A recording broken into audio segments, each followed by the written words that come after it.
خلیفہ بننے کے بعد 2 مکان بنائے۔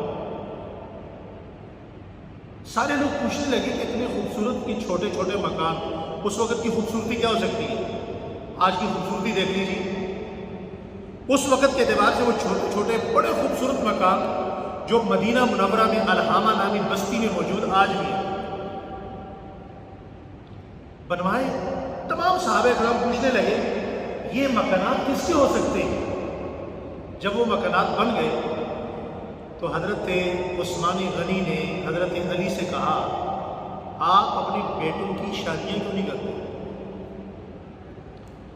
تو حضرت علی نے جواب دیا، فرمایا میرے پاس ان کو شادی کے لیے ایک تو خرچہ نہیں ہے، دوسرا ان کے لیے مکانات نہیں ہے، تیسرا میں رشتہ کا کس سے کہوں؟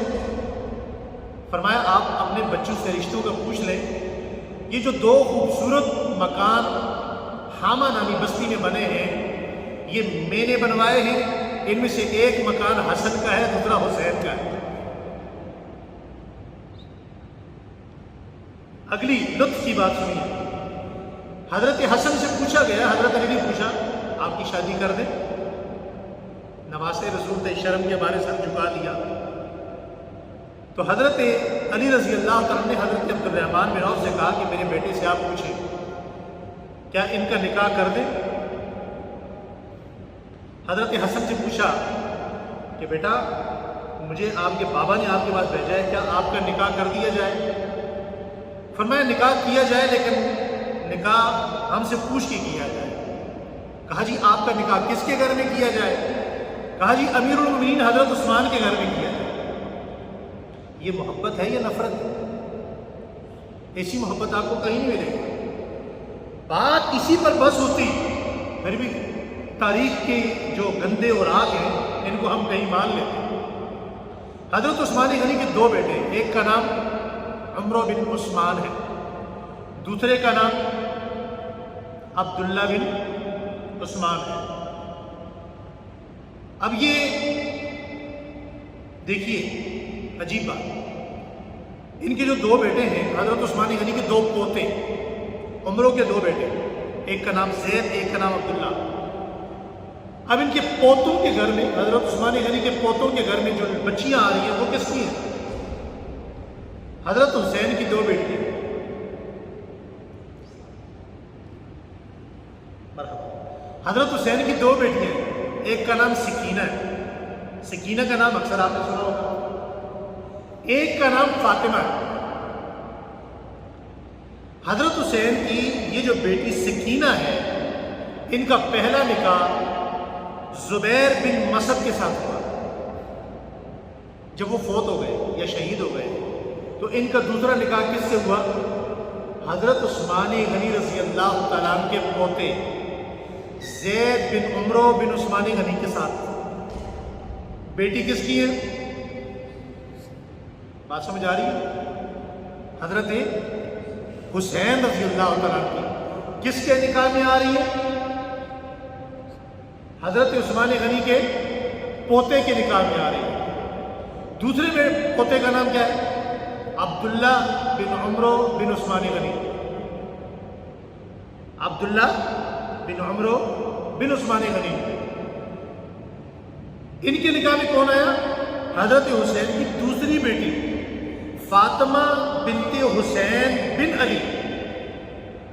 ان سے حضرت حسین رضی اللہ تعالیٰ کی جو بیٹی ہیں جب ان کی شادی ہوئی تو 3 بچے پیدا ہوئے، اور نکاح کس سے ہوا؟ حضرت عثمان غنی کے چھوٹے پوتے سے۔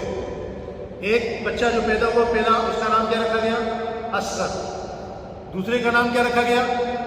قاسم۔ تیسری بچی پیدا ہوئی، اس کا کیا نام رکھا گیا؟ زہرا۔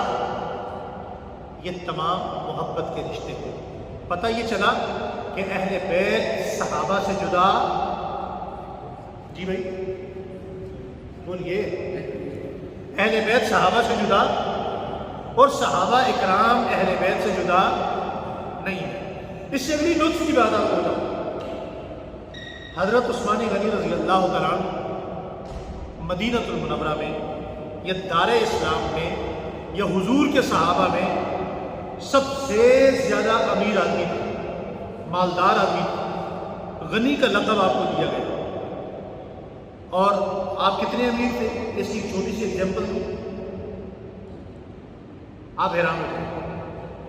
حضرت عثمان غنی رضی اللہ عنہ اتنے امیر آدمی تھے کہ آپ کے اونٹوں کے جو ریوڑ تھے، اونٹوں کے اور بکریوں کے جو ریوڑ تھے، ان کی تعداد 80,000 سے زیادہ تھی، مختلف ریوڑ، اور ہر ایک ریوڑ کے اندر جو تعداد ہوتی تھی بکریوں کی اور اونٹوں کی وہ 10,000 سے زیادہ تھی۔ یہ میں نے صرف جانوروں کی تعداد بتائی، باقی تعداد نہیں بتائی۔ اب جب حسن حسین بڑے ہو گئے، جوان ہو گئے، اور آپ کو ایک اور المیہ بتاتا جاؤں، آپ نے دیکھو گا ہمارے ہاں کیا دیوبندی، کیا بریلوی، کیا اہل حدیث، محرم آتا ہے، نبی محرم آ رہا ہے، ذوالحجہ کے بعد کون سا مہینہ آئے گا؟ محرم۔ تجربہ کرنا ہے آپ، محرم میں آپ کیا سنیں گے؟ حضرت حسین شہید ہو گئے، یہی سنیں گے، حضرت حسین کیا ہو گئے؟ شہید ہو گئے۔ چند فضائل ان کے بیان کریں گے، حضور نے پیار دیا، حضور نے گود میں بٹھایا، حضور نے کندھوں پہ اٹھایا، اور اس کے بعد حضرت حسین شہید ہو گئے۔ دیوبندی بھی یہی بات کر رہے ہیں، بریلوی بھی یہی کر رہے ہیں، اہل حدیث بھی یہی کر رہے ہیں، شیعہ ویسے یہی کر رہے ہیں۔ بھئی میرا سوال یہ پیدا ہوتا ہے، یہ ادھار ہے، یہ قرض ہے، اور یہ سوال میں نے ہر جگہ کیا ہے، کیا حضرت حسین 3 سال کی عمر میں جا کے شہید ہوئے؟ جی گیلانی صاحب، حضرت حسین 3 سال کی عمر میں جا کے شہید ہوئے، باقی حضرت حسین کی زندگی کہاں ہے؟ بھائی 55-56 سال زندگی ہے، اس میں انہوں نے شادیاں کی، انہوں نے ان کے دینی خدمات ہیں، سماجی خدمات ہیں، قوم کی خدمات ہیں، انہوں نے اپنے نانا مصطفیٰ صلی اللہ علیہ وسلم کی امت کی بے شمار خدمت کی۔ وہ خدمت کیوں، اس خدمت پر پردہ کیوں ڈالا جا رہا ہے؟ وہ زندگی کیوں چھپائی جا رہی ہے؟ وہ زندگی برباد کیوں نہیں ہو رہی؟ ان کی نمازیں، ان کے روزے، ان کی عبادات، ان کا حج، ان کا عمرہ، ان کا تقویٰ، ان کا جہاد، ان کی تلوار، ان کا جو ہے وہ ظاہری معاملات، ان کی بول چال، ان کا مسجد نبوی کے اندر حضرت حسین کے دروس، ان کے بیانات، ان کے خطبے، بھائی ان کی زندگی کیوں چھپائی جا رہی ہے؟ کسی امام باڑے میں، کسی مسجد میں، کسی سیمینار میں ان کی زندگی پہ بات کیوں نہیں ہوتی؟ جہاں دیکھو شہادت حسین، بھائی شہادت حسین کا منکر کون ہے؟ بات یہ ہے کہ زندگی پر بات کیوں نہیں ہوتی؟ سوال ہے یہ نہیں؟ میں جس نتیجے پہ پہنچا ہوں وہ نتیجہ ایک ہے، کسی کو اچھا لگے برا لگے، زندگی ان کی چھپائی اس لیے جاتی ہے کہ زندگی گزری ابو بکر کے ساتھ، زندگی گزری فاروق اعظم کے ساتھ، زندگی گزری عثمان غنی کے ساتھ۔ اگر اس زندگی کو بیان کریں گے تو صحابہ کو ماننا پڑتا ہے، ان کی تعریف کرنی پڑتی ہے، ان کو سلام کرنا پڑتا ہے۔ ان کے کردار کو چھپانے کے لیے حسن و حسین کی زندگی کھا گئے، یہ ضرور۔ جو مولوی شہادت کی بات کرے نا، اسے کہیں جناب آپ ایک جمعہ شہادت میں پڑھائیں، ایک زندگی میں پڑھائیں۔ میں نے آن ایئر کہا، ٹی وی پہ کہا، بے شمار مرتبہ کہا، میں نے کہا جی زندگی پہ بات کریں، شہادت بھی کریں گے۔ شہادت تو 56 سال بعد آئی ہے، یہ جو 56 سال کی زندگی ہے یہ کیوں چھپائی جا رہی ہے؟ کیا خیال ہے جی؟